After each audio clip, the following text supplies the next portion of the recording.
అపోస్తలుడు పౌలు రోమీయులకు రాసిన పత్రిక మొదటి అధ్యాయం 8వ వచనం.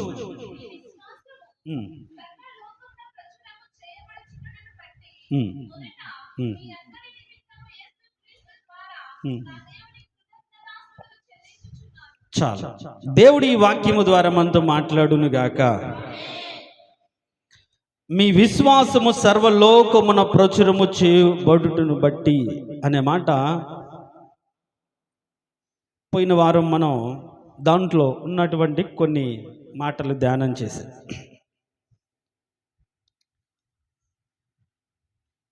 సంఘానికి అవసరమైన మాటలు, సంఘానికి క్షేమాభివృద్ధి కలిగించే వాక్యము చెప్పాలి. అది ప్రసంగము కాకుండా క్రీస్తులో ఎదగాలి. క్రీస్తు సత్యాన్ని తెలుసుకున్న వాళ్ళే బలంగా నిలబడతారు. అలా నిలబడిన సంఘమే రాకడలో ఎత్తబడుతుంది అనే ఆలోచన ద్వారా చేర్చబడిన వారు, సంఘానికి వచ్చిన వారు ఎలా క్రీస్తులో నిలబడాలి, ఎలా బ్రతకాలనే సత్యాన్ని మాత్రమే ప్రకటించాలనే ఉద్దేశంతో ఈ పత్రికను మనం స్టార్ట్ చేస్తాం. దీనికి స్తోత్రం. హల్లెలూయా చెప్దాం. Praise lord. హల్లెలూయా. దానిలో భాగంగానే గత 3-4 వారాలుగా క్రీస్తు వారుగా ఉండడానికి పిలువబడ్డాము, పరిశుద్ధులుగా ఉండడానికి పిలువబడ్డాము. క్రీస్తు వారుగా ఉండడానికి పిలువబడిన వారు విశ్వాసానికి విధేయులైన వారితో నిలబడాలి.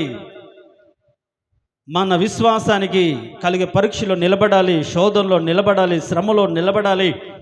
అలా నిలబడిన వారే క్రీస్తు వారు అనే వాక్య సత్యాన్ని ఎరిగి సంఘంలో మనం ఉండాలనే ఉద్దేశంతో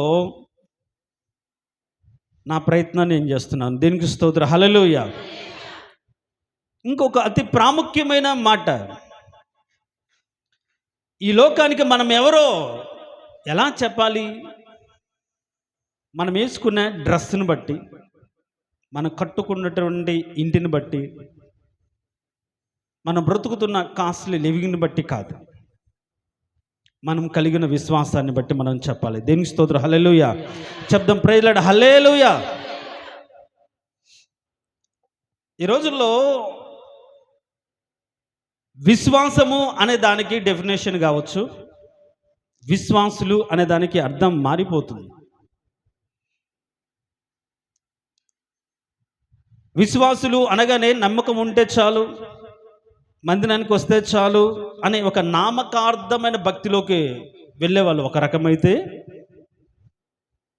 మేము దేవుని యందు విశ్వాసం ఉంచాం కాబట్టి దేవుడు మమ్మల్ని ఇంతగా అభివృద్ధి పరిచాడు, ఇంతగా దీవించాడు, ఇంతగా ఆశీర్వదించాడు అని చెప్పుకునే వాళ్ళు ఇంకొక రకం.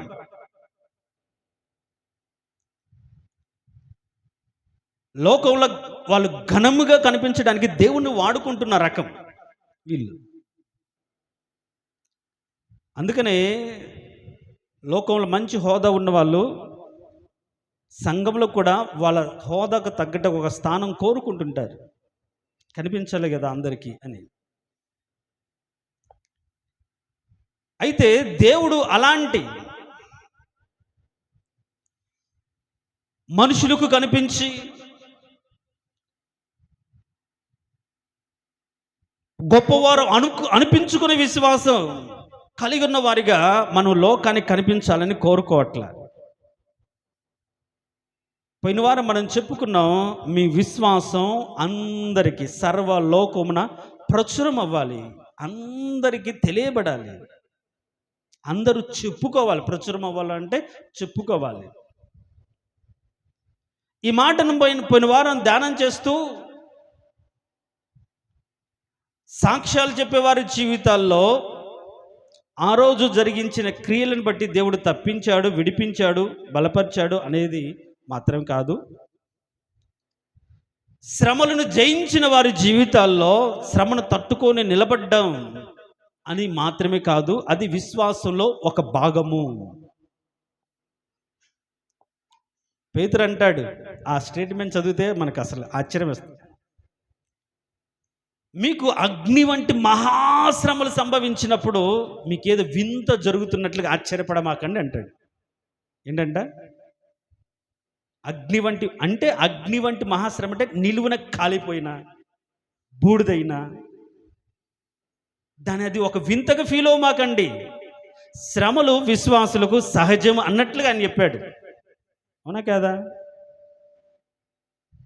అగ్ని వంటి మహాశ్రమలు నేను భరిస్తున్నాను, నేను నష్టపోతున్నాను, బాధపడుతున్నాను, అయ్యో నాకు ఈ బాధ, ఈ దుఃఖం ఏంటి అంటే అది ఒక వింతగా, అది సర్వసాధారణం అంతే. అర్థం చేసుకుంటే అగ్ని వంటి మహాశ్రమలు అంట, మామూలు శ్రమలు కూడా కాదు.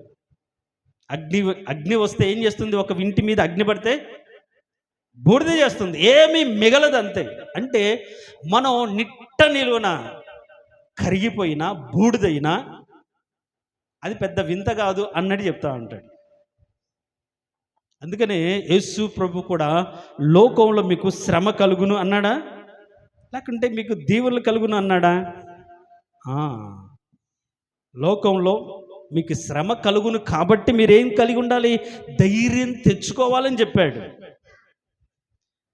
వీటన్నిటికీ ఏంటంటే మన విశ్వాసం పరీక్షకు నిలబడి మెప్పును పొందడానికే. దేవునికి స్తోత్రం, హల్లెలూయా చెప్దాం. ప్రైజ్ లార్డ్, హల్లెలూయా. కొందరికి రుచించవచ్చు, కొందరికి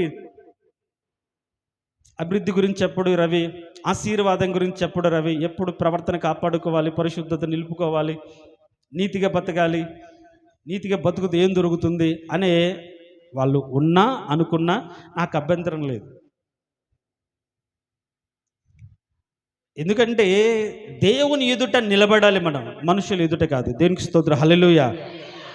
పరిశుద్ధత లేకుండా దేవుని చూడలేనప్పుడు మనం కాపాడుకోవాల్సింది, కలిగి ఉండాల్సింది ఏంటి? పరిశుద్ధతే కదా. ఆ పరిశుద్ధతే బోధించకపోతే, పరిశుద్ధతనే మనం చెప్పుకోకపోతే ఈ లోకంలో అన్నీ ఉండి ఏం లాభం? సర్వలోకమును సంపాదించుకు ప్రాణాన్ని పోగొట్టుకుంటే ఏం ప్రయోజనం? ప్రయోజనం లేని బ్రతుకు మనకు వద్దు. దేనికి స్తోత్రం, హల్లెలూయా. మన ఆత్మకు, మన కుటుంబానికి, మనకు ప్రయోజనకరంగా ఉండాలి. కాబట్టి విశ్వాసము ఒక కోణం శ్రమల్లో నిలబడ్డం అంటే రూపాయికి అటు ఇటు ఉన్నట్టుగానే, అచ్చు బొమ్మ అంటారు, లేకుంటే బొమ్మ బొరుసు అన్నట్లుగానే విశ్వాసానికి ఒకవైపు పరీక్ష, ఒకవైపు శ్రమ, ఒకవైపు కష్టాలు, ఒకవైపు నష్టాలు, ఒకవైపు పోగొట్టుకోవడం, ఒకవైపు వేదన పడ్డం, వీటిలో అన్నిటిలో నిలబడ్డం ఒకవైపు, వీటిని కలిగి ఉండి విశ్వాసానికి మరొక కోణం ఉంది, అది ప్రేమ కలిగి ఉండడం. దేనికి స్తోత్రం, హల్లెలూయా. ప్రేమ చూపించడం అనేది మరొక వైపు. ఏంటంటే నిలబడి తట్టుకొని బ్రతికేవారు ఇంకొక కోణం, ఇంకొక యాంగిల్, ఇంకొక విశ్వాసానికి ఇంకొక విధానం ఉంది. అదేంటంటే ప్రేమ కలిగి ఉండాలి. కాబట్టి ఈ ప్రేమను ప్రచురం కావాలి అన్నమాట. పైన వారం ధ్యానం చేస్తాం. కొండలను పెక్కలింపగలిగిన విశ్వాసం ఉన్నా ఏం లేకపోతే వ్యర్థం, ప్రేమ లేకపోతే వ్యర్థం. సో ఇప్పుడు మన విశ్వాసంలో పరీక్షకు నిలబడగలిగిన ధైర్యాన్ని, సామర్థ్యాన్ని నీ గుండెల నిండా నింపుకున్నా ఇంకొకటి మనం చేయాలి, ఇంకొకటి మన ద్వారా ప్రచురం అవ్వాలి. ఆ వాటిలో పడిపోకుండా పరిశుద్ధుల పట్ల, దేవుని పట్ల మనం ఏం చూపించాలి? ప్రేమను చూపించే వారిగా ఉండాలి. దేవునికి స్తోత్రం, హల్లెలూయా చెప్దాం. ప్రైజ్ లార్డ్, హల్లెలూయా. ఆ భాగంలో ఇంకొక మాట, ఒకటి విశ్వాసం ప్రచురం అవ్వాలి అంటే ప్రేమ ప్రచురం అవ్వాలి.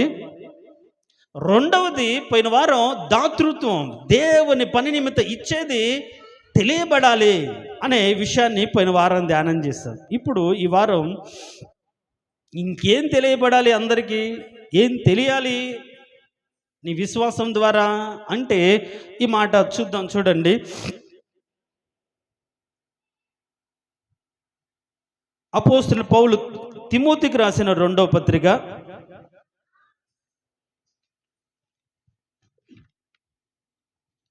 1వ అధ్యాయం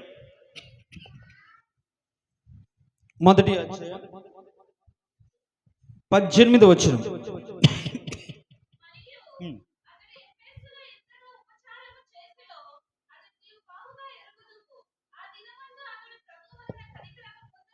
ఉమ్, ఉమ్. మరొకసారి రెండో పత్రిక అమ్మ 1:18. ఓకే.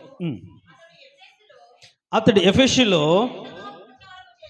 ఎంతగా ఉపచారము చేసెనో ఆ ఆ దినముందు 16 వచనం కూడా చదువుతుంది. ఎవరు ఈ వ్యక్తి అనేది అక్కడ తెలుస్తుంది. ప్రభు ఒనేసిఫోరు ఇంటి వారి యందు కనికరము చూపునుగాక అతడు రోమాకు వచ్చినప్పుడు నా సంఖ్యలను గూర్చి సిగ్గుపడక శ్రద్ధగా నన్ను వెతకి కనుగొని అనేక పర్యాయములు ఆదరించను. దేవునికి స్తోత్ర. హల్లెలూయా. మూడవదిగా ఏం కనిపించాలి అందరికీ అంటే ఉపచారము కనిపించాలి. ఏం కనిపించాలి అంటే ఏంటి? ఉపకారం అంటే ఏంటి? ఉపకారం అంటే ఏంటి? కారం కాదు. ఉపకారం అంటే ఏంటి? మేలు. ఉపకారం అంటే మేలు. ఉపచారం అంటే ఏంటి? ఏంటమ్మా పదం కొత్తగా ఉందా? ఉపచారం అంటే ఏంటి? ఇంగ్లీష్లో అయితే సర్వీస్ అని ఉంది. సేవ చేయడం. దీనికి స్తోత్రం. హల్లెలూయా. మూడవదిగా ఏం కనిపించాలంటే మన సేవ కనిపించాలి, మన యొక్క పరిచర్య కనిపించాలి. ఇప్పుడు ఉపచారానికి బైబిల్లో కూడా ఉపచారం అంటే ఏంటో ఒక డెఫినేషన్ కూడా ఉంది. మీరు కానీ చూడండి,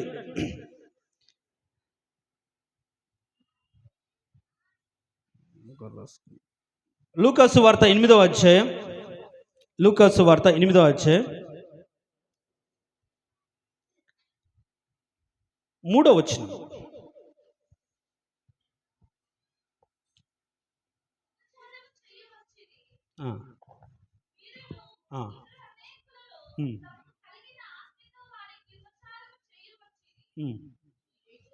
చేయొచ్చు వచ్చి 8వ అధ్యాయం 3వ వచనం. ఓకే, అక్కడ 3వ వచనంలో తమకు కలిగిన ఆస్తితో వారికి ఉపచారము చేయొచ్చు వచ్చిరి. ఉపచారము అనే దానికి అక్కడ 4 అని నంబర్ వేసి కింద ఏమనుంది? ఆయనకు ఉపచారము అంటే దేవునికి పరిచారము చేయడము అని అర్థం. దేవునికి స్తోత్రం. హల్లెలూయా చెప్దాం. Praise lord. హల్లెలూయా.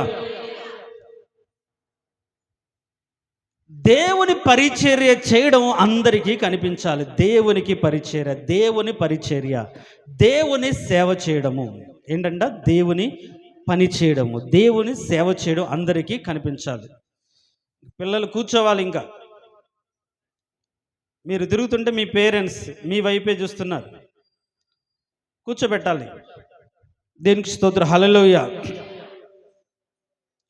ఎందుకు ఈ మాట నేను చెప్తున్నానంటే, చాలామంది అని అనుకుంటారు సేవ చేయడం, పరిశుద్ధులకు సేవ చేయడం, సేవకునికి పరిచర్య చేయడం నామోసిగా ఫీల్ అవుతూ ఉంటారు, చాలా ఇబ్బందిగా ఫీల్ అవుతూ ఉంటారు. అయితే మీకు ఒక సత్యాన్ని చెప్పాలి.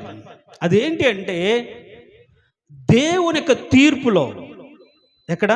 దేవుని యొక్క తీర్పులో దేవుడు ఎవరిని నీతిమంతులుగా తీర్చాడు అంటే, ఎవరైతే పరిచర్య చేశారో వారిని తీర్చాడు. దేవునికి స్తోత్రం. హల్లెలూయా. ఏంటంటే ఎవరిని తీర్చాడు నీతిమంతులుగా? వాళ్ళు అంటారు, ప్రభువా నీ నామమున మేము దెయ్యాలను వెళ్ళగొట్టాము, నీ నామమును ప్రవచించాము, నీ నామమున అద్భుత కార్యాలు చేశాము అంటే, వారిని మాత్రం ఏమంటాడు? మీరెవరో నాకు తెలియదు అంటాడు. మరి ఎవరు తెలుసు ఆయనకు? చూద్దాం. చాలా డౌట్గా, అవునా అవును అట్లా అన్నట్టు చూస్తున్నా. ఆ మత్తయి వార్త 25వ అధ్యాయం, మత్తయి వార్త 25వ అధ్యాయం ఎన్నో వచ్చినామమ్మా? 28వ వచనం ఉందా? ఉపచారం అనే పదం ఉంటుంది చూడండి. 25వ అధ్యాయం మత్తయి వార్త కనిపించలేదా?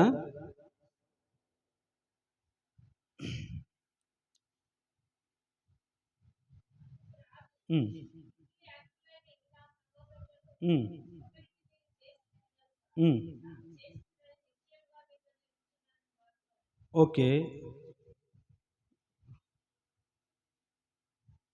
అక్ ఆ!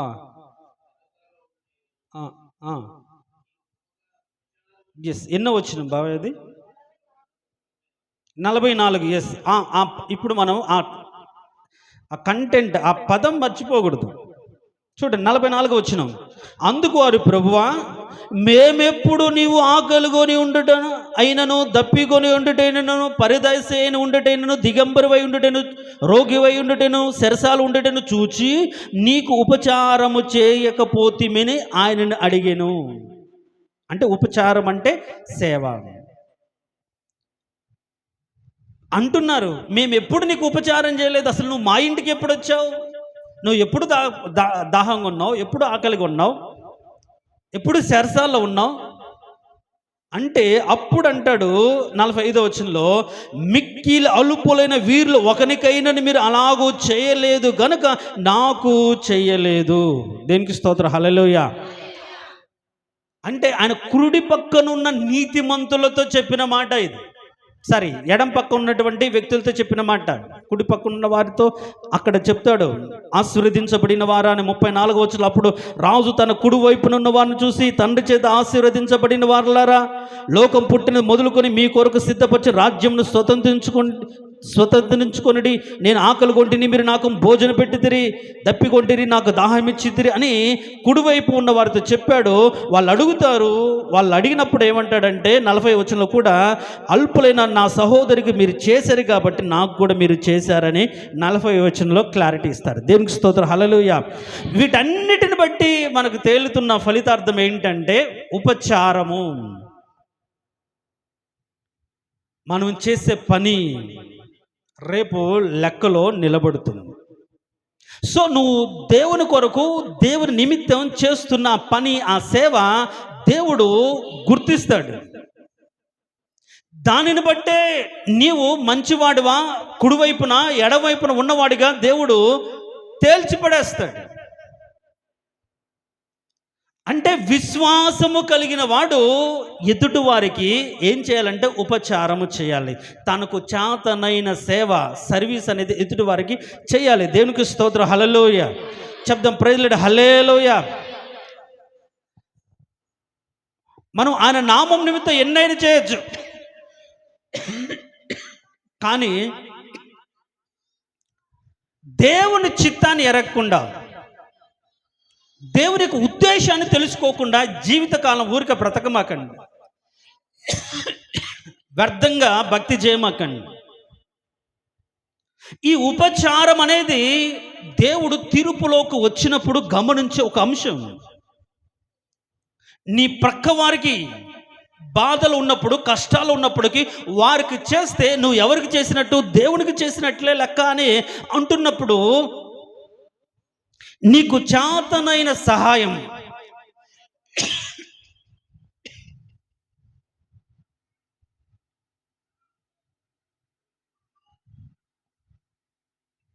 మనము ఎదుటి వారికి చేయాలి. ఇంకొకటి, ఈ ఉపచారము చేసే భాగ్యం అందరికీ లేదంట. ఎవరికి? అందరికీ లేదు. కృపావరం పొందిన వారికి మాత్రమే ఈ భాగ్యం ఉందంట. మీకు అర్థమవుతుందా? అంటే ఒక వ్యక్తి ఎదుటివాని విషయంలో పట్టించుకోలేకపోతున్నాడు, వాడి బాధను చూసి పరామర్శించలేకపోతున్నాడు, వాడి గురించి ప్రార్థించలేకపోతున్నాడు, కనీసం వాడి అవసరంలో పక్కన నిలబడలేకపోతున్నాడంటే వాడికి ఆ కృప లేదని అర్థం. ఈ రోజుల్లో కృపావరాల కోసం దేవుని సన్నిధిలో కనిపెట్టి ప్రార్థన చేస్తారు. ప్రభువా, నాకు స్వస్థత మీరు వరం ఇవ్వు ప్రభువా, ప్రవచన వరం ఇవ్వు ప్రభువా, బోధించే వరం ఇవ్వు ప్రభువా. కానీ వాక్యం ఏం చెప్తుందంటే, ఉపచారము చేయడం కూడా అది కృపావరమే. దేవునికి స్తోత్రం, హల్లెలూయా. అంటే ఈ కృపావరం ఉన్న వాళ్ళు మాత్రమే ఎదుటివారి పట్ల బాధ్యత కలిగి, ఎదుటివారి అక్కరలో, ఎదుటివారి విషయంలో ఏం చేస్తారు? సేవ చేస్తారు, సర్వీస్ చేస్తారు. ఆ కృపావరాన్ని పొందలేకపోతే, ఆ కృప నీకు లేకపోతే నువ్వు విడవబడిన దానిగా, ఏమి చేయలేని దానిగా మిగిలిపోతావు. కాబట్టి ఈరోజు మనము మన విశ్వాసంలో ఏ కృప కలిగి ఉండాలి అంటాడు, క్రీస్తు యేసు నందున్న విశ్వాసం ద్వారా ఈ కృపలో మీకు ప్రవేశం కలిగింది అని ఆయన రోమీయులకు రాసిన పత్రికలో చెప్తున్నప్పుడు ఏ కృప నీకు అనుగ్రహించబడింది? ప్రవచన వరము, స్వస్థత వరము, అద్భుతం చేసే వరం, ఇవన్నీ కోరుకుంటాం. కానీ పంచి పెట్టగలిగిన వరం, పని చేయగలిగిన వరం, బాధ్యతగా దేవుని యొక్క సంఘములో పరిచర్య చేయగలిగిన వరం కావాలని ఎవరు అడగరు. వాస్తవానికి కూడా అది కూడా ఒక వరమే. దేవునికి స్తోత్రం, హల్లెలూయా. ఆ వరం ఉన్న వాళ్ళు మాత్రమే దేవుని పని చేస్తారంట. ఈరోజు ఆ పని చేయట్లేదు అంటే దానికి అర్థం ఏంటంటే కృప పొందలేదు. ఆ పని చేయగలిగిన కృప వారికి లేదు. నోహు పొందాడండి కృప తన కుటుంబాన్ని రక్షించుకోవడానికి. అందుకని నువ్వు కృప పొందిన వాడవు. సౌలు పొందాడు కృప రాజ్యాధికారిగా మార్చబడ్డానికి, కానీ పోగొట్టుకున్నాడు కదా. కొందరు దేవుని కృపను బట్టి ఆశీర్వాదాన్ని పొందడానికి, దేవుని కొరకు నిలబడ్డానికి కృప పొందుతారు, దానిలో నిలబడలేక వెళ్ళిపోతారు. అయితే ఈ క్రొత్త నిబంధన సంఘంలో ఈ చివరి దినాల్లో దేవుడు కోరుకుంటున్నది ఏంటంటే మనము ఎదుటివారి పట్ల కూడా కొన్ని క్రియలు చేయడానికి దేవుడు కోరుకుంటున్నాడు. దేనికి స్తోత్రం, హల్లెలూయా. ఒక మాట నన్ను చెప్పనివ్వండి. ఈ మాట చూడండి. ఒక తీతుకు రాసిన పత్రిక, అపోస్తలుడు పౌలు తీతుకు రాసిన పత్రిక 3వ అధ్యాయం 8వ వచనం.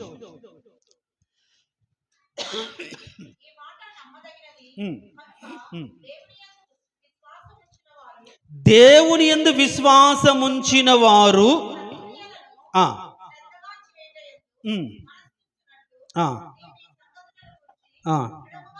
చాలు. ఇప్పుడు చూడండి, ఈ మాట మీరు పట్టుకోవాలి, దాన్ని మీ హృదయంలో దాచుకోవాలి. 3వ అధ్యాయం తీతుకు రాసిన పత్రిక 3వ అధ్యాయం 8వ వచనం ఏమంటాడంటే, దేవుని యందు విశ్వాసం ఉంచిన వారు ఏం చేయాలి చెప్పాలి. ఏం చేయాలి? ఎలా చేయాలి? తోచినప్పుడా, కుదిరినప్పుడా, ఇష్టం వచ్చినట్లుగానా? చాలా శ్రద్ధగా చేయాలి. దేవుని యందు విశ్వాసం ఉంచిన వారు సత్క్రియలు శ్రద్ధగా చేయుట యందు మనసు ఉంచాలి. ఈరోజు మన విశ్వాసం దేవుని యందు ఉన్న ఆ విశ్వాసం దేవుని కృపకు, దేవుని యొక్క ఆశీర్వాదానికి, దేవుని యొక్క కాపుదలకు, దేవుని యందు మనం నిలబెట్టుకోవడానికి, అతిశయపడడానికి ఆలోచిస్తాం. కానీ బైబిల్ ఏమని చెప్తుంది, వాక్యం ఏమని చెప్తుందంటే, ఈ దేవుని యందు నిజమైన విశ్వాసే తను సత్క్రియలు చేయడానికి తన మనసును నిలుపుకోవాలి. దేవుని యందు విశ్వాసం కలిగిన వాడు ఏం చేయాలి? సత్క్రియలు చేయాలి. ఆ సత్క్రియలు కూడా చాలా శ్రద్ధగా చేయాలి, అశ్రద్ధగా కాదు. సో ఇప్పుడు విశ్వాసిగా మార్చబడిన తర్వాత నీ ద్వారా జరుగుతున్న సత్క్రియలేంటి? దేవుడు ఎందుకు ఆ సత్క్రియలు కోరుకుంటాడు అంటే, ఒక మాట చూడండి. మత్తయి సువార్త 6వ అధ్యాయం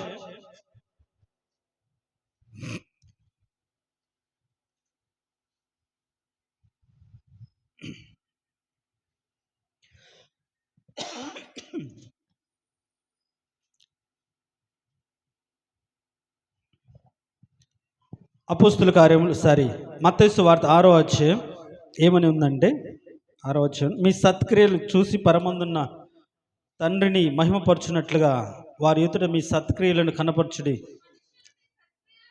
చెప్పమ్మా, రెఫరెన్స్ చెప్పు. 5వ అధ్యాయం 16వ వచనం చూడండి. మనుషులు మీ సత్క్రియలు చూసి పరలోకమందున్న మీ తండ్రిని మహిమపరచునట్లు వారి ఎదుట మీ వెలుగు ప్రకాశింపనీయుడి. దేవునికి మహిమ రావాలి, దేవుడు గణపరచబడాలి అంటే విశ్వాసం ఉంచిన వారు ఏం చేయాలి? సత్క్రియలు చేయాలి. మరి విశ్వాసం ఉంచిన వారు మంచి క్రియలు ఏం చేస్తున్నారు? ఎక్కడ చేస్తున్నారు? ఎవరికి చేస్తున్నారు? మంచే చేస్తున్నారా? అసలు మంచిగా బ్రతుకుతున్నారా? అంటే నీ హృదయంతరంగంలో ఒక మంట పుట్టాలి. నేను విశ్వాసిని కాబట్టి నా ద్వారా ఒక సత్క్రియను జరగాలి. ఆ సత్క్రియను చూసి దేవుడు నామానికి మహిమ రావాలి. అలా లేదనుకోండి, మనం చేసే దుష్క్రియలను బట్టి, పాపిష్టి పనులను బట్టి, పాపిష్టి క్రియలను బట్టి వీళ్ళు దేవుని నమ్ముకున్నారు కానీ ఆ మార్గంలో సరిగ్గా లేరు. వీళ్ళ ద్వారే కదా దేవుని నామానికి అవమానం అని అనేకులు అనుకుంటుంటారు. కాబట్టి మనం అలా ఉండకుండా మనం ఏం చేయాలంటే, దేవుని యందు నమ్మకం ఉంచిన వారు ఏం చేయాలి? సత్క్రియలు చేయాలి. సో ఈ సత్క్రియలు అనేవి కూడా, లేకుంటే ఈ ఉపచారం అనేది కూడా దేవుని కృపను బట్టి మనకు అనుగ్రహించబడుతుంది. ఈ మాట చదువుదాం, చూడండి కొన్ని మాటలు. పేతురు రాసిన పత్రిక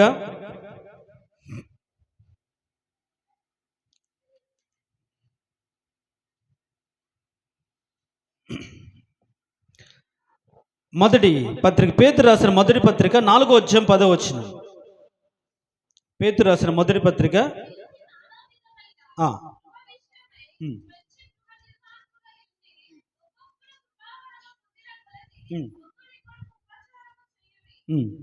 చూడండి, ఇప్పుడు మనం చదివిన ఈ వచనంలో కృపావరం పొందిన కొలది ఏం చేయాలంటున్నాడు?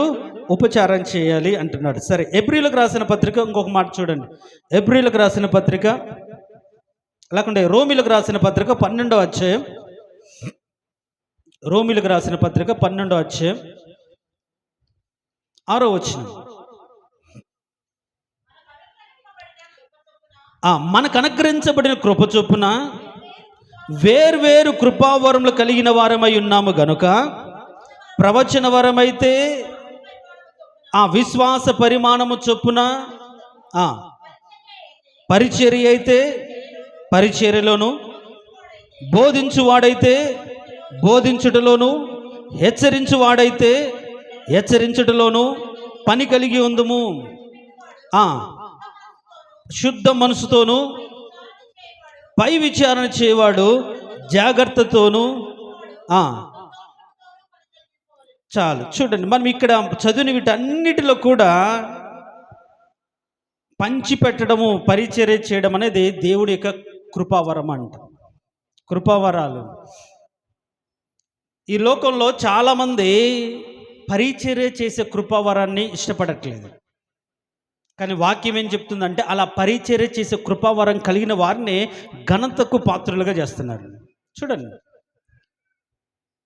ఎలీషా ఏర్పరచబడినప్పుడు ఎలీషా ఏలియాకి ఏం చేశాడు? ఉపచారం చేశాడు. ఆ మాట రాయబడింది.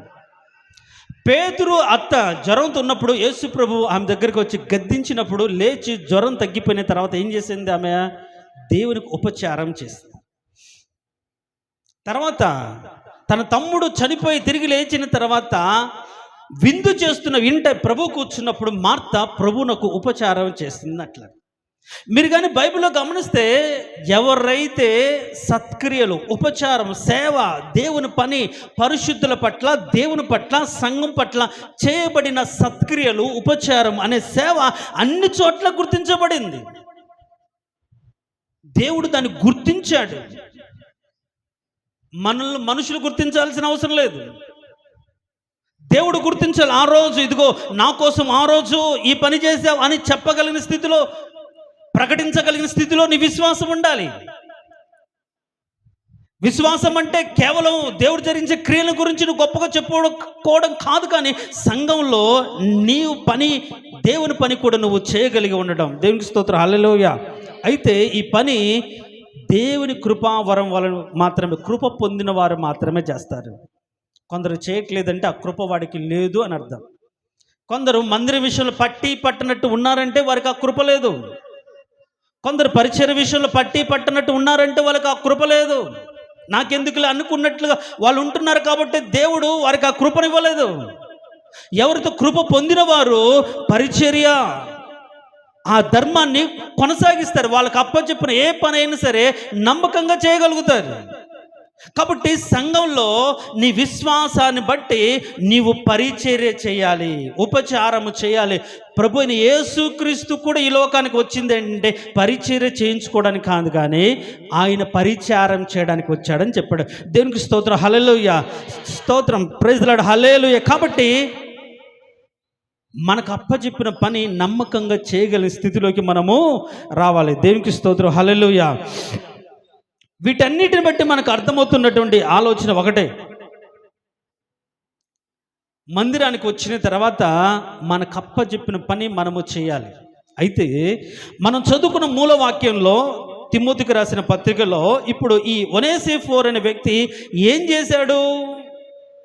చేశాడు అంటే చాలామంది పౌలును వదిలిపెట్టి వెళ్ళిపోయారు.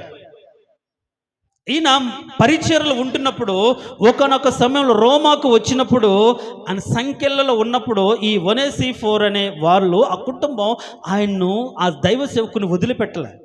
ఏం చేశారు? వెతికారు. ఎట్లా వెతికారు చూడండి, శ్రద్ధగా నన్ను వెతకి. అంటే సేవకుడి విషయంలో ఒక శ్రద్ధ కలిగిన వ్యక్తులుగా ఉన్నాడు. అయ్యో, దేవుని ద్వారా వాడబడుతున్న వ్యక్తి కదా, ఈయన సంఖ్యలలో ఉన్నాడు, బాధల్లో ఉన్నాడు. ఇలాంటి బాధల్లో, వేదనలు ఉన్నప్పుడు నాకు చేత నేను ఏదైనా సాయం చేస్తే ఇంకా వాడబడతాడు కదా అనే ఆలోచన అతనికి ఉంది.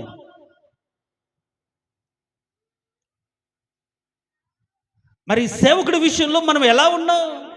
అతను ఎదుర్కొంటున్న సమస్యల్లో, బాధలో, ఇరుకులో, ఇబ్బందుల్లో పరామర్శిస్తున్నామా, అడుగుతున్నామా, కోరుతున్నామా?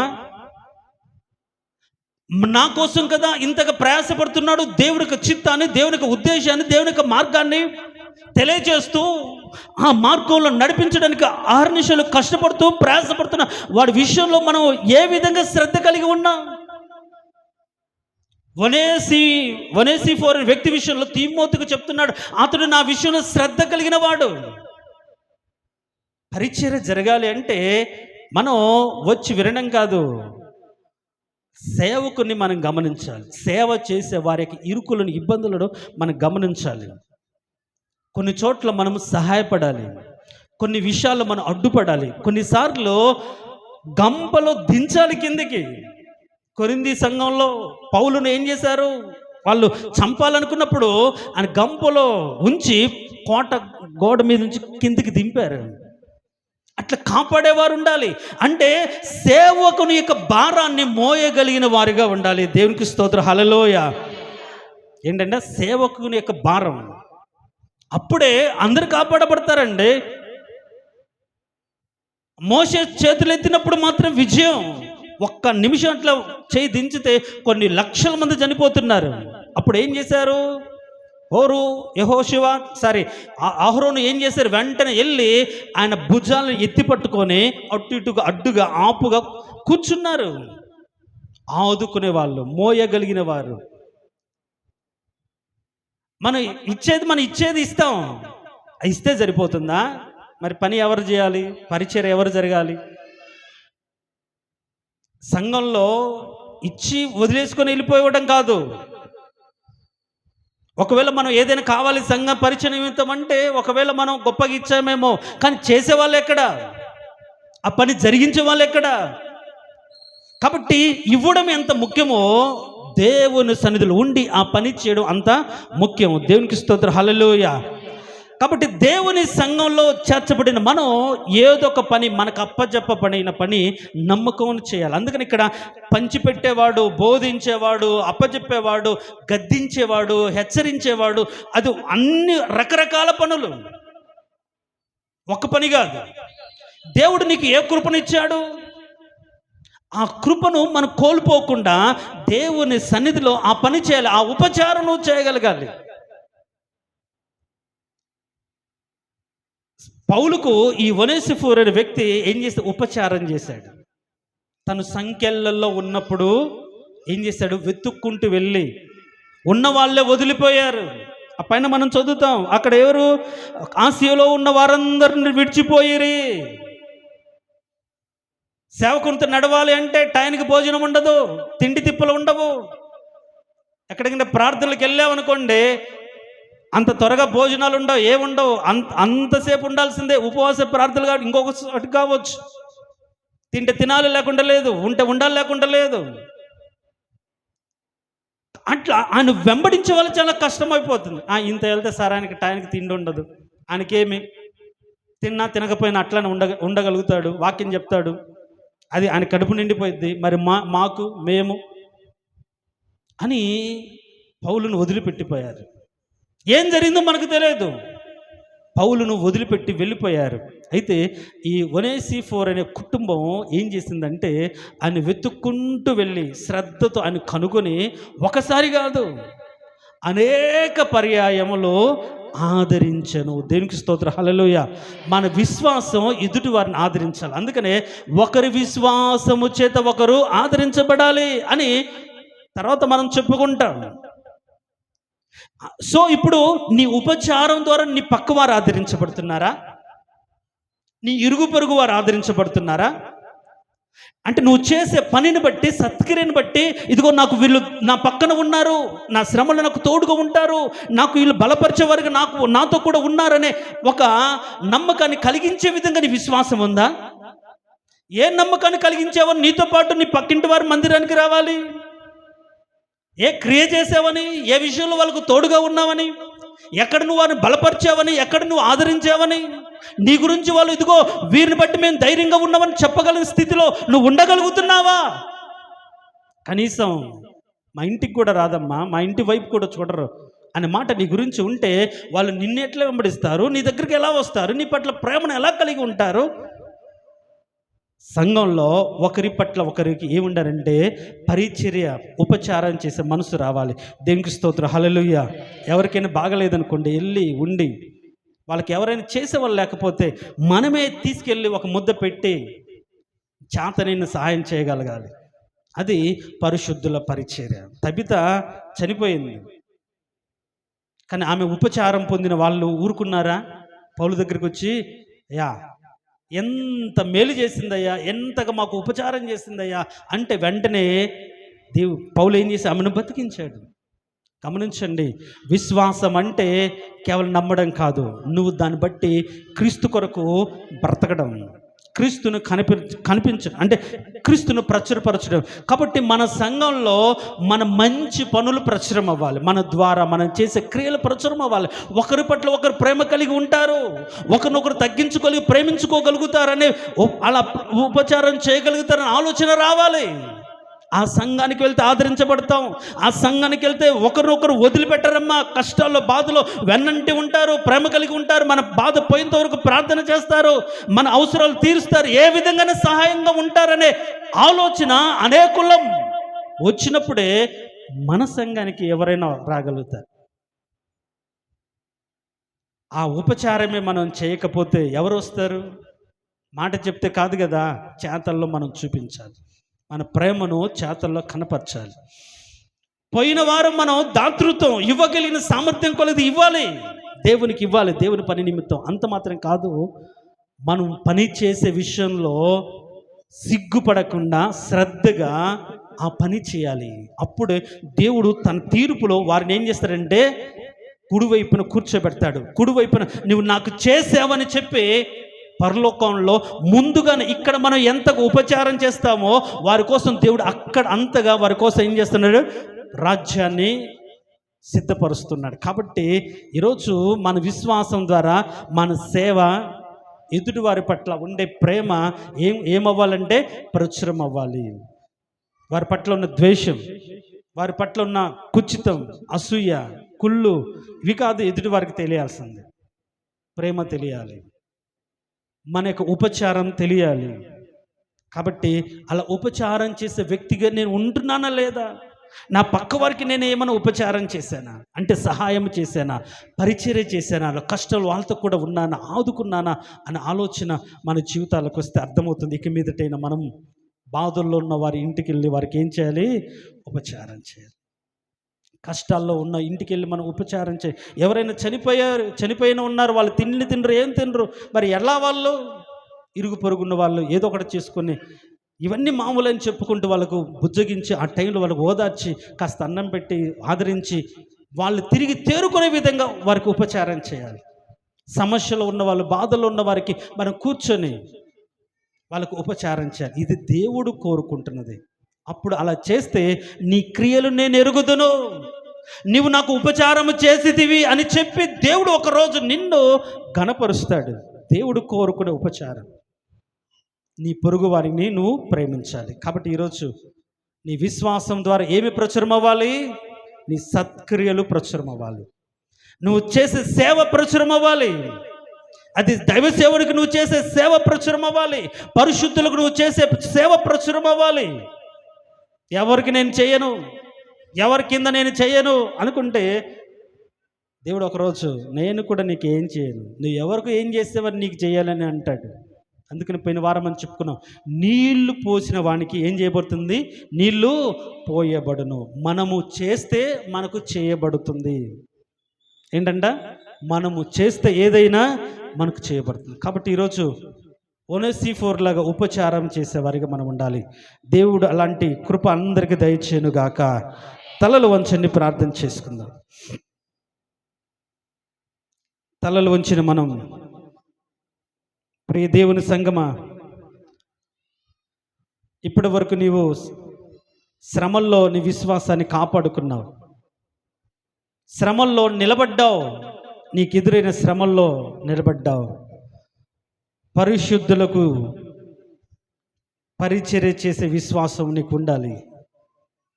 దైవ సేవకుని యొక్క శ్రమను, వేదనను, సంఖ్యలను, కష్టాన్ని గుర్తించగలిగిన స్థితిలోకి నువ్వు రావాలి. దైవ సేవకుడిని వెతకగలిగినటువంటి వ్యక్తిత్వం మనకు అలవడాలి. ఎలా ఉంటున్నాడు, ఏం చేస్తున్నాడు, ఎలా బ్రతుకుతున్నాడు, శ్రమను ఎలా సహిస్తున్నాడు, సంఘంగా మేము ఉన్నామనే ధైర్యం ఇవ్వగలిగిన స్థితిలో ఉన్నామా? ఏ స్థితిలోనైనా సరే నీతో కూడా ఉన్నామయ్యా అని చెప్పగలిగిన వారిగా మనం ఉంటున్నామా? ఒనేసిఫోరు అందరు వదిలిపెట్టిన పౌలును వెతుక్కుంటూ వెళ్ళి అనేక పర్యాయం ఆదరించాడు. మరి నీ సేవకుడిని ఏ విధంగా నువ్వు ఆదరించావు? నీ సేవకుడు ఎదుర్కొంటున్న శ్రమ, బాధ, ఇబ్బంది నీకు తెలిసినప్పుడు ఏ విధంగా పరామర్శించావు?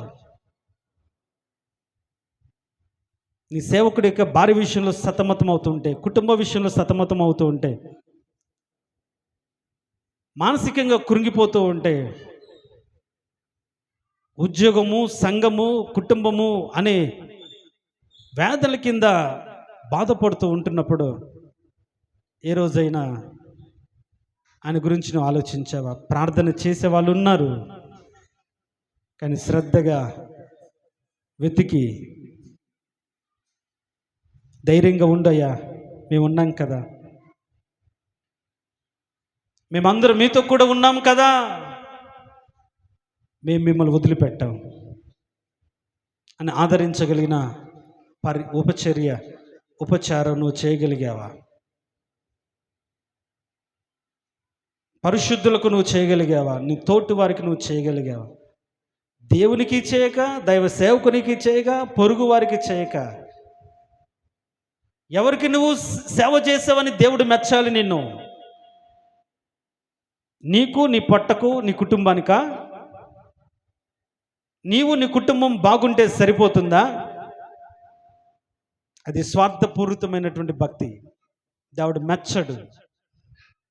కాబట్టి ఈరోజు నీ పొరుగువారి బాధల్లో, నీ పొరుగువారి కష్టాల్లో ఉపచారం చేయగలిగిన వ్యక్తిగా నువ్వు ఉండాలి. ఆదరించగలిగిన వ్యక్తిగా నువ్వు ఉండాలి. అది అనేకులకు ప్రచురపరచబడాలి. పలాని వారు నా ఇంటికి వచ్చి నన్ను ఆదరించారు, పలాని వారు నా శ్రమలో నా పక్క నుండి నన్ను బలపరిచారు, అలాంటి సంఘంలో నేను ఉండాలి అని కోరుకునే విధంగా మన ప్రవర్తన ఉండాలి. ఇది దేవుడు కోరుకుంటున్నాడు. మహోన్నతుడా, సర్వాధికారి, జీవం కలిగిన దేవా, నీ మహోన్నతమైన కృపను బట్టి నీకు స్తోత్రం. అవును ప్రభా, దేవుని యందు విశ్వాసం ఉంచిన వారు సత్క్రియలు చీటి యందు మనసు ఉంచాలి.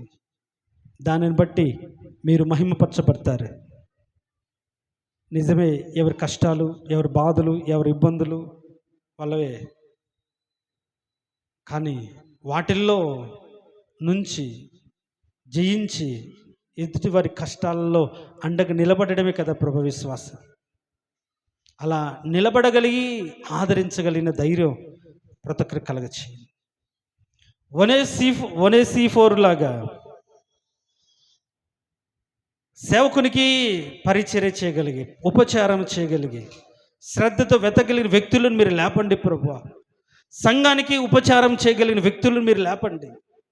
సమస్యల్లో ఉన్నవారికి ఉపచారం చేసేవారిని లేపండి. బాధల్లో ఉన్నవారికి ఉపచారం చేయగలిగిన వారిగా మార్చండి. అప్పుడే కదా ప్రభు సంఘంలో ప్రేమ ఐక్యత ఉంటుంది. మేము ఒక్కటిగా ఉండాలి. మేమంతా ఒక్కటే నాయన. మా కుటుంబాలు వేరైనా,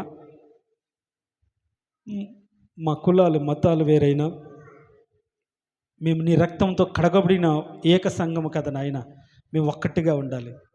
ఎవరికి బాధ వచ్చినా అది మా బాధ అన్నట్లుగానే మేము ఉండాలి. ఎవరు బాధపడినా మేము బాధపడాలి. ఎవరు దుఃఖపడిన వారు దుఃఖంలో మేము పొందుకోవాలి. వారిని బలపరిచే విధంగా వారితో కూడా మేము ఉండాలి. అలాంటి ఉన్నతమైన మనసు ప్రతి ఒక్కరికి దయచేయండి తండ్రి.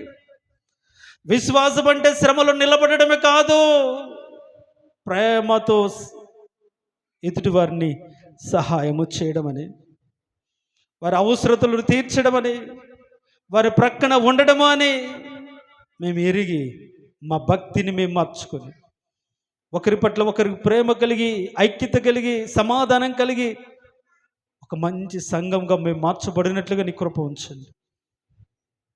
గేట్ ఆఫ్ హెవెన్లో అంత ఒకటే మాట, ఒకటే ఆలోచన అన్నట్లుగా మేము ఉండాలి నాయన. అక్కడికి వెళ్తే సమాధానం దొరుకుతుంది, అందరూ సమాధాన పరుస్తారు అన్నట్లుగా ఉండగలిగిన మనసు ప్రతి ఒక్కరికి దయచేయండి. వారికే సమాధానం లేదు, మాకేం సమాధానం ఇస్తారనే చెడ్డ సమాచారం మా సంఘము ద్వారా ఎక్కడ వినబడకుండా నాయన, వాళ్ళు ఎంత బాధపడినా ఎంత సహించినా ఎదుటి వారికి ప్రేమిస్తారమ్మా అనే చెప్పగలిగిన సాక్ష్యం మా సంఘం నుంచి బయలుదేరాలి. పోయిన వారం మేము చెప్పుకున్నాం నాయన, మాసిదోనియ సంఘం గురించి, తెస్సలోనిక సంఘం గురించి, కొరింథీ సంఘం గురించి మేము చెప్పుకున్నట్టుగా మా సంఘం గురించి చెప్పుకోవాలి. సంఘం అంటే ప్రజలే కదా ప్రభువా. దైవ సేవకుని మనసుని ఎరిగి ఏ ఉద్దేశంతో ఆయన ఆ మాట చెప్తున్నాడో ఆ విధంగా మేము ఉండాలి కదా. ఆ ప్రేమను మేము కనపరచాలి కదా. ఒకరి పట్ల ఒకరు సహనంతో బ్రతకాలి కదా.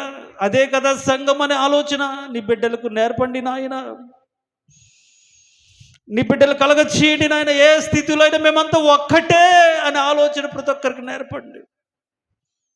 ఉన్నవారు లేనివారు కాదు, క్రీస్తు వారము, క్రీస్తుని కలిగిన వారము అనే ఆలోచన ప్రతి ఒక్కరిలో కలగచేయండి.